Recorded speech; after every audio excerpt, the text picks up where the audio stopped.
All right. So I have to compete with the screen, so I'm going to go here. All right.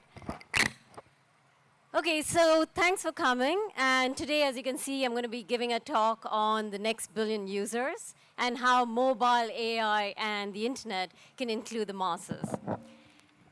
Hello. So let me start by telling you a story. Yeah, I teach this course called the AI for Guns, and one of the seminars was about how do we enhance the Intel's latest technology, which is basically an AI-enabled anti-poaching device, which is launched in sanctuaries in Africa. And the idea is that it can detect these poachers entering the sanctuaries, and it can communicate that information to rangers, then come right in time to prevent the killing of animals, right? So sounds simple enough. So the exercise in class for students was, how do we enable and enhance this technology to amplify doing good, right? So the class divided into sort of different groups to discuss it and came back. And one of the ideas across board, I'm going to just turn it around because, all right. One of the ideas that came across board was, is it working? All right, great. I hate being trapped behind that. It makes me feel taller now, right? So, all right. So one of the great ideas that came across board was, across these different groups, was that, hey, we have a good idea. Why don't we attach a drone which shoots to kill? So, and this is across the groups, because they thought, hey, how can the rangers come right in time? So surely the AI should make the decision, just kill these poachers, right? So I kind of paused and I sort of changed context. I basically asked them, okay, imagine you're now in Amsterdam, right, where I live. And there's this really cute little kitten sitting in the corner, and you see this guy with a hammer, and he's going to bash the shit out of the kitten, okay? Should the Dutch cops shoot that guy? The students are like, no, it's a kitten. Obviously, human life is more important than a cat's life, and we are Europe, and we have values, we have laws, etc., etc. I'm like, oh, all fair, good points. So what's the difference between the context out here and that of Africa? It was total silence. So what we have here is an issue of empathy, right? Clearly, some groups of people enjoy more empathy than others. But why is that so? Is it because people are uncaring in general or just don't care about certain groups of people? Not really. It's actually really because empathy is not some sort of automatic, inane characteristic. It needs to be built and learned through a deep understanding of a target group. Like, what are their motivations, inspirations, concerns? It really takes effort to humanize people we don't know, right? So the problem, as also you've heard from the previous talk, is that we have a bias. Right now, a typical user looks something like this. In fact, entire products and services are being built with this user group in mind in Silicon Valley, and are exporting this to countries around the world, including in India, right? So we, in India, are using technologies that cater to this particular typology of a user group, right? So, and this is across industries. So, for example, in healthcare, 80% of clinical trial participants are white, male, and middle class. 80%.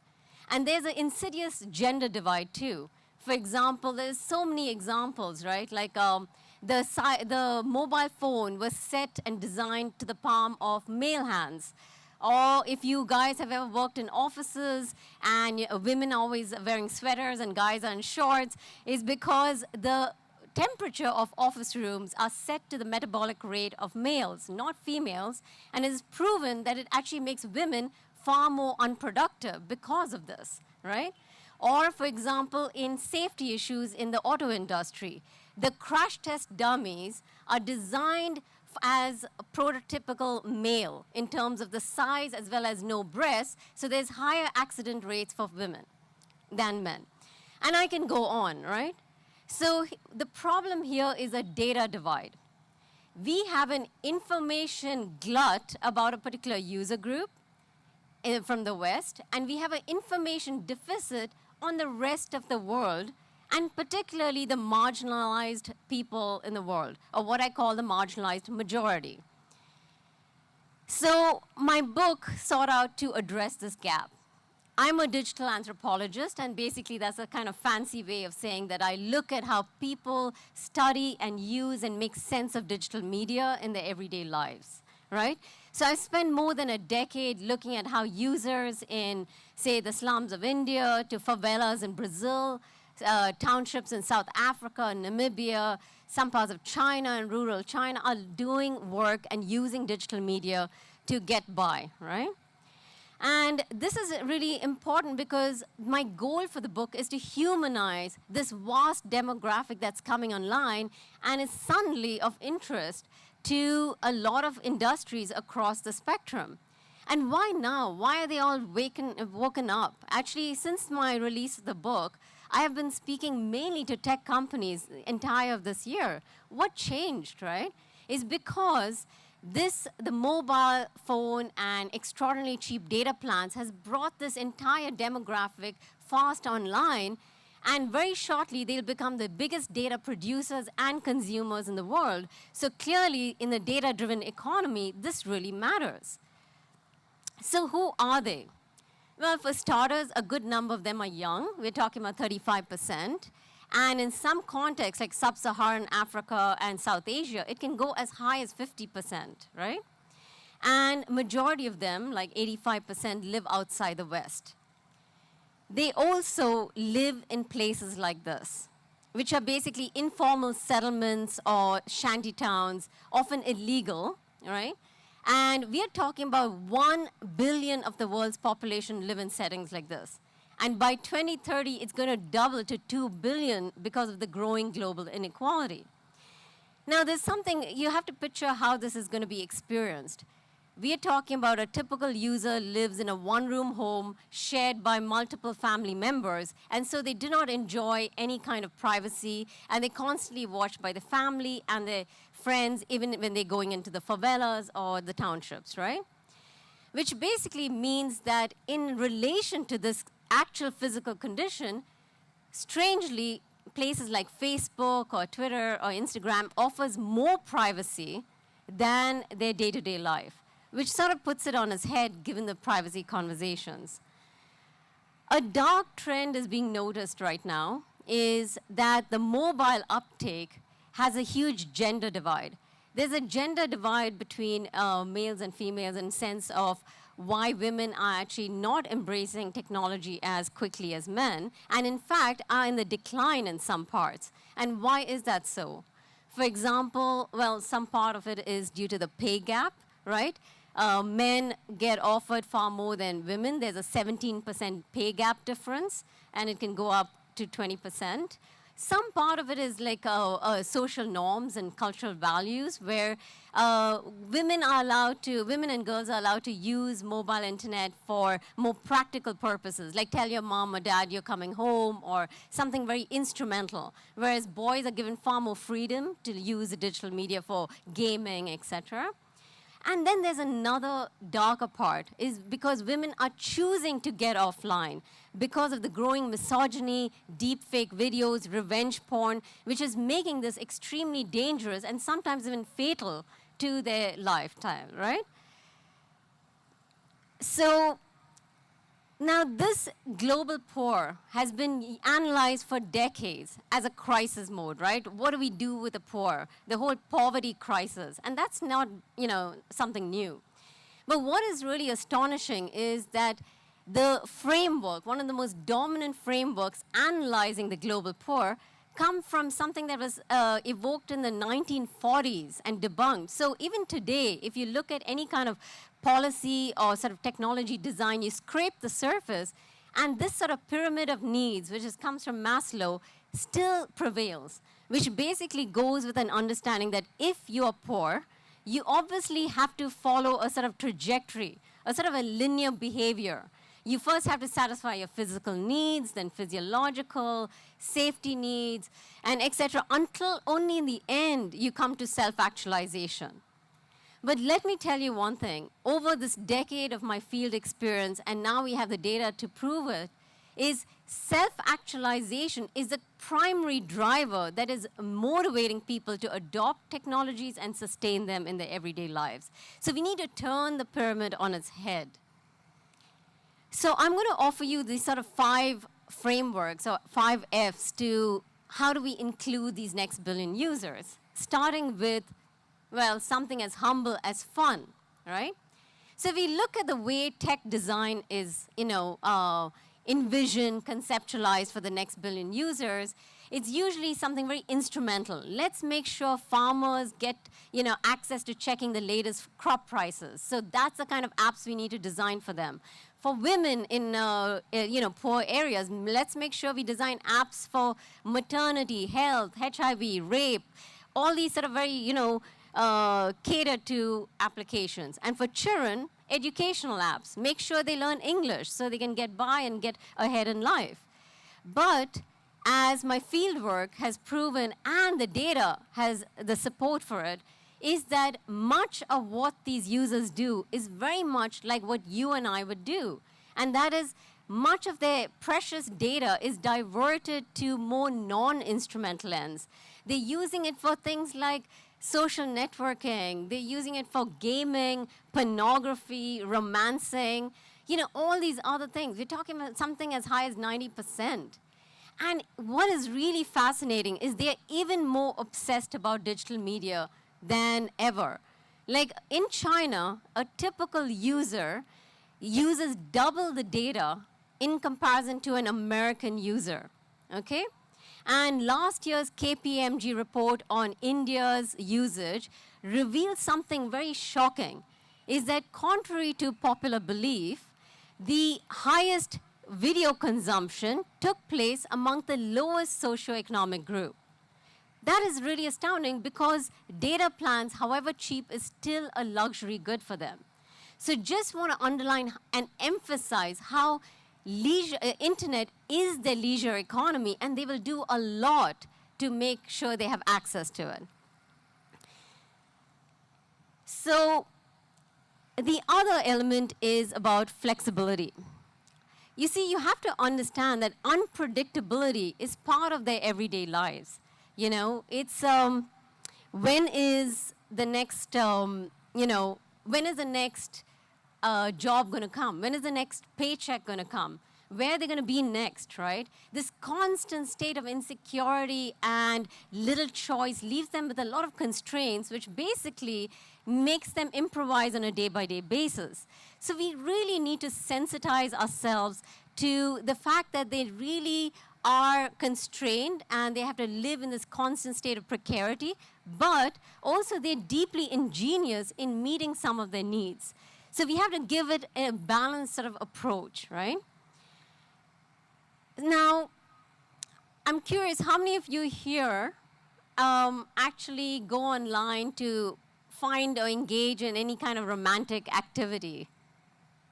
Raise your hands for anyone who uses the internet for romance. Or is that too awkward a subject?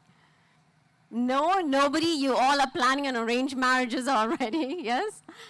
All right, well, okay. So I will just pretend that you are all lying.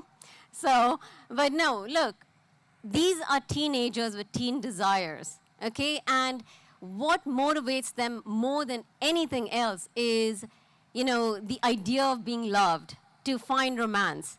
And that is the single most biggest drive for them to be very creative and flexible with their digital media plans. So, for example, in my field work, a number of these kind of images came up, right? Which is basically young boys are paying from they're earning extra income and going and paying to Photoshop these kind of images so they can put it on Facebook and serenade some girl they met on Facebook, right? And that is really amazing. And this is not some unusual thing. This is very common practice. There are entire sub-industries in suburban areas in India, in Africa, across board to, sort of foster these kind of images. Or, for example, a lot in the Middle East and actually in Brazil and around is a number of these young people use multiple accounts, a number of SIM cards, so they could escape the prying eyes of their family, their brothers, and so they can actually do what they want to do and have a romantic relationship, including in Saudi Arabia, which is very, very prolific in this kind of, and remember, the costs are very high if they get caught, right? And then you, of course, have, how they use Google Translate to actually friend foreign girls. So in my fieldwork, a lot of them would deliberately look for Jess or Jessica, or hoping they could get a girlfriend from Ireland so they could show off in their slum that they have a girlfriend from Ireland, right? And so there's a really interesting element to this, that they are putting so much effort, which really goes to show that passion can really overcome a lot of things and push the degrees of flexibility that they demand from their digital media. Now, there is, sorry. All right, so now this is also not just contained on user preferences. It's also about the architecting of platforms, right? Because flexibility needs to be embedded within it. So I've been talking to Spotify recently, and it was interesting is that they have a major ambition to scale across the world as well. Every application does. And it is clearly not sufficient that you just translate your application into the language of the country and think that you have indigenized or customized it. It doesn't work. You have to really rethink what the value addedness is in a society. For example, music is deeply political around the world, but Spotify in their little Swedish bubble doesn't quite see that you would actually censor music, right? I know my first fieldwork out here in India, I was in Andhra Pradesh, and Gadar and his folk songs were illegal for longest of times, right? And that, of course, made him even more popular, right? So, and you see this again in Ethiopia with the Oromo population and their songs. So it's a deeply political sphere. And just offering music as a music platform is not enough. What you need to do is offer it and make it into a social platform. And why is that so? Because a lot of these developing countries, piracy is a norm. We're talking about 60 to 80% of these countries consume pirated content. Because it makes sense, because the average cost, even with Netflix rates, is a monthly salary to many of these people. So it doesn't make sense to, pay for it. So if you want them to pay, rather than try to keep fighting piracy, you need to provide something unique, like get people to be influencers, help them build networks, deep networks in the music sphere, right? Also, another thing that doesn't really translate well in terms of a Western framework is a family plan, a monthly family plan. Firstly, people are daily wagers, which means they get their wages on a daily basis. So they can't really pay in a monthly wage. And also, what does it mean to be in a family? Now, these populations, this next billion user population, have been doing long-distance relationships, and I'm not talking about the sort of white-collar, the long-distance relationships. I'm talking about the hundreds of thousands of Bangladeshi workers leaving their families and going to Dubai to do construction, giving up their passports, right? I'm talking about the Filipino nurses, hundreds of thousands of them going to Canada and leaving their children for the grandparents to raise.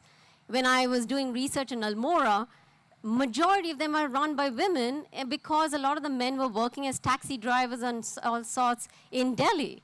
So what considers and counts as family is often your own peers, 6 to 8 of you living on bunk beds in one room, doing some kind of construction job. So we need to rethink that kind of notion. Now, the other aspect is about fusion, right? Right now, there's a huge divide in the way the West and the rest are approaching. For example, in the West, right, they're moving in the direction of, decentralization. In the US, they're having big conversations of let's break up these tech oligarchs, right, of Facebook, Google, and all for good reason, because it's a monopoly, right? We're talking about 90%, 96% of your search results are controlled. And this kind of monopolization doesn't allow a yield for competition, and thereby doesn't give user choices. So all reasonable, right? Also, in China, there's a different kind of talk which is sort of opposite. is about hyperconvergence and hyperconsolidation, which is the contrary of even places like Europe, which won't even link data sets without the latest GDPR, which is the General Data Protection Laws. So you have Europe and the US on one side, and you have places like China on the other side, which is moving into hyperconvergence.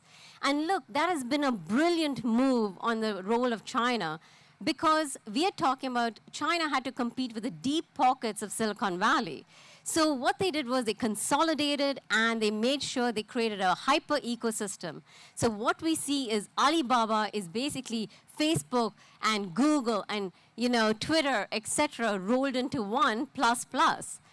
Now, this is actually very interesting because that means the future of applications need to be conceptualized as navigating within a larger ecosystem of different apps, bringing together very different data sets and puts you and India like in the center of which direction you want to go. But look, I mean, the guidance principle is that we need to be very careful of the kind of conversations that are being had. For example, exceptionalism. The Americans have been talking a lot about and emphasizing a particular propaganda about how exceptional they are as a country. They have exceptional values, they're exceptional in innovation, and this kind of propaganda has almost made them believe they are sort of superior to everybody else. And you have a different kind of propaganda, however, that has risen in the last few years, and that is of China. And it's again being emanated from, weirdly, the United States, which is about China is going to overtake the world, provide the super hyper surveillance, and is going to sort of, with the 5G networks and AI, and they're almost going to destroy you all. So it's either the US or China. This kind of dichotomy is not a very conducive approach to look at the situation. What we need to do is find middle ground, because the fact is that the future of successful technology is going to lie in making sure that you are embedding trust, civility, and security at the heart of tech design, which is going to become the most prized for users. And those people are going to win the race.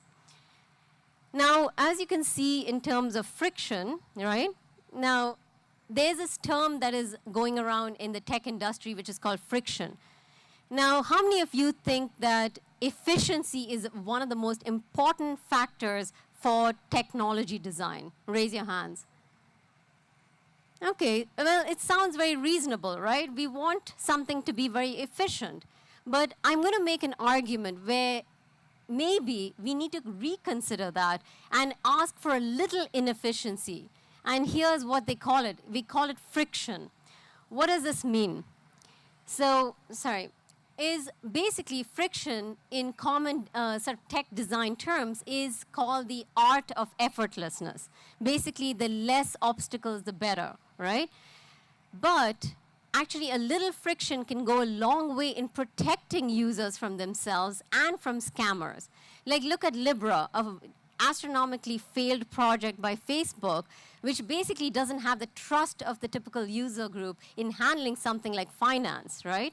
Now, as we are trying to get 1.7 of the billion population into the banking system through fintech, it becomes a paramount concern that they get to be protected because they need to be enculturated with healthy banking practices because many of them have never banked before. So what happens, look at the history of microcredit finance. It has led to absolutely exploitative practices of people who are very vulnerable entering the system. So we need to infuse a little friction, which means a little pause before action, right? Before we actually make this into a normal practice, which means double checking whether they want to send these payments, not make it so easy that it's actually flow and they don't realize that this is not monopoly money, for example. Now, friction can be used in very different ways, including for cyberbullying and revenge porn, and to counter these kind of insidious activities online. Now, I'm curious out here, how many of you have actually experienced some kind of cyberbullying in the course of your digital life? Okay, so some of you. Now, it is a terrible problem, and especially for young populations, because it can sometimes even lead to deadly consequences. Children are killing themselves over, things that go online. So when I talk about friction in these contexts, I mean we need to come up with a way in which we, sort of diffuse the situation online. And there are a number of creative initiatives, such as the Goodness Bot, which came up by the Monica Lewinsky Initiative, which basically is about any kind of bullying tweet. If you see someone bullying somebody else on Twitter, for example, or on any other platform, you forward the tweet or you sort of retweet it at Goodness Bot, and what this bot does is it transforms the bullying bot, transforms all the negative words into silly words, positive words, or even mushy love words, mocking the actual user who sent that. So, I mean, it is not a solution to cyberbullying, but what it does is creates a pause, and it sort of really diffuses a sort of pressure that is fast becoming an absolutely toxic space online, right? And we need more of these kind of initiatives. So there are also sort of features that look like positive friction, but they're absolutely not. For example, something like simple like consent, right? Now, GDPR, which is Europe's General Data Protection Laws, which has come about in recent years, puts online consent at the heart as a hallmark of their policy, which has good intent, but what it has done is it has translated it into pure spamming. Because basically, you're just spammed into consenting for numerous sites and emails, right? The fact is that we overestimate the role of consent for ethical good tech practice, because consent happens in majority of places which do not actually have that much freedom. In environments, we're talking about less than 5% of the world's countries enjoy a liberal democracy. So what does it mean when you consent, right?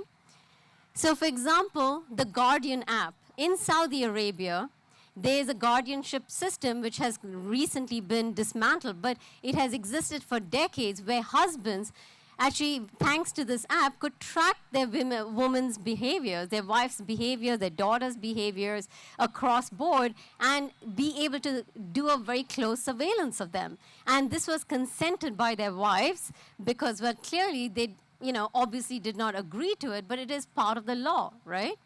Or if you look at an example that is much more familiar to you, which is the case of the education system in India recently, where a schoolmaster put, and I'm sure many of you already know this example, put these sort of cardboard boxes on students' heads to prevent them from cheating.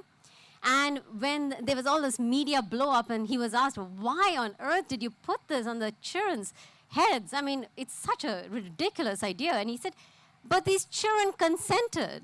So obviously they were fine with it, right?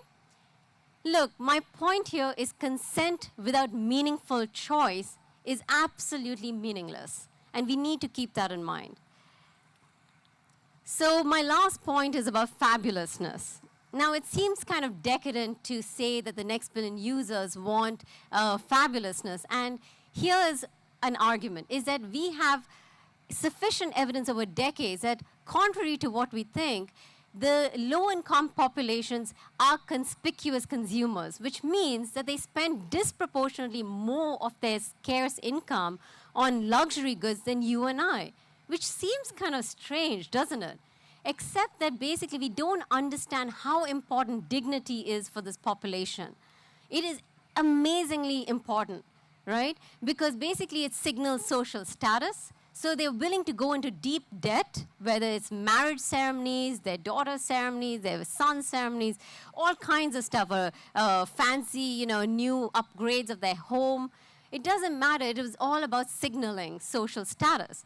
And this really keeps the system going, right? Another point about fabulousness is in China, for example, in Shenzhen, which is sort of like the hardware Silicon Valley of China, what is interesting is that they discovered, and they were catering to these low-income populations, and they realized that you could really sell these mobile phones if you, swanked it up. So they started offering gold phones, and it got sold like hotcakes, even though it was more expensive, because people love gold in China. And so, and guess what? 10 years later, I'm talking about 10 years later, Apple launched their official Apple Gold phone into the market, right? So they not only stole this idea from Shenzhen, but also came a bit too later to the market. So, you know, what I'd like to emphasize is that this also crosses different demographics. If you have a grandfather, like my grandfather was very similar to this, he refused to use hearing aids, even though he really needed to, which basically kept him isolated from the family because he couldn't participate in conversations. And he was willing to pay that price because he didn't like it. And we thought he was really so stubborn. In fact, it has shown that the elderly reject hearing aids even though they have to have them, or they reject mobile phones with large fonts even though they really need them. What is wrong with them? They sound so irrational. But actually, the elderly are very much like the next billion users in a sense that they hate being condescended to. It looks clunky. It makes them feel old. It's simple as that. People do not want their identity reduced to the lowest common denominator, their weakest position, their lowest and worst condition. They just want to be assimilated and treated like everybody else. And so they will do everything which appears very, contradictory to their well-being so they can keep their pride, right? So when we think about good design, let's think about how we can scale it by looking at what are the beautiful aspects. Maybe we can infuse beauty, joy, pleasure, and thereby make it attractive to a far wider range of users, right? So to conclude, my 3 points here is, what if we can humanize design by putting empathy in the loop, right? And what this means is that we basically understand that if we were in the exact same conditions as the next billion user, we would probably behave exactly in the same way. So let's keep that in mind as we proceed further. We need to normalize diversity, right? Because diversity has been looked upon as a burden for a long time, because my God, you had to cater to too many. When people were asked, for example, in recent news, I read that there's an artificial heart which only fits men, and basically 80% of women are not able to have it inserted into them because it was built for the men's chest cavity, not women. And when these agencies or organizations have said, are you going to build different kinds? They said, no, it's not. It's too expensive for us. So it is looked upon as it's not worth the market because of scalability, right? But we need to normalize it because not only it's a right, but it also makes our life much more pleasurable and inclusive for everybody.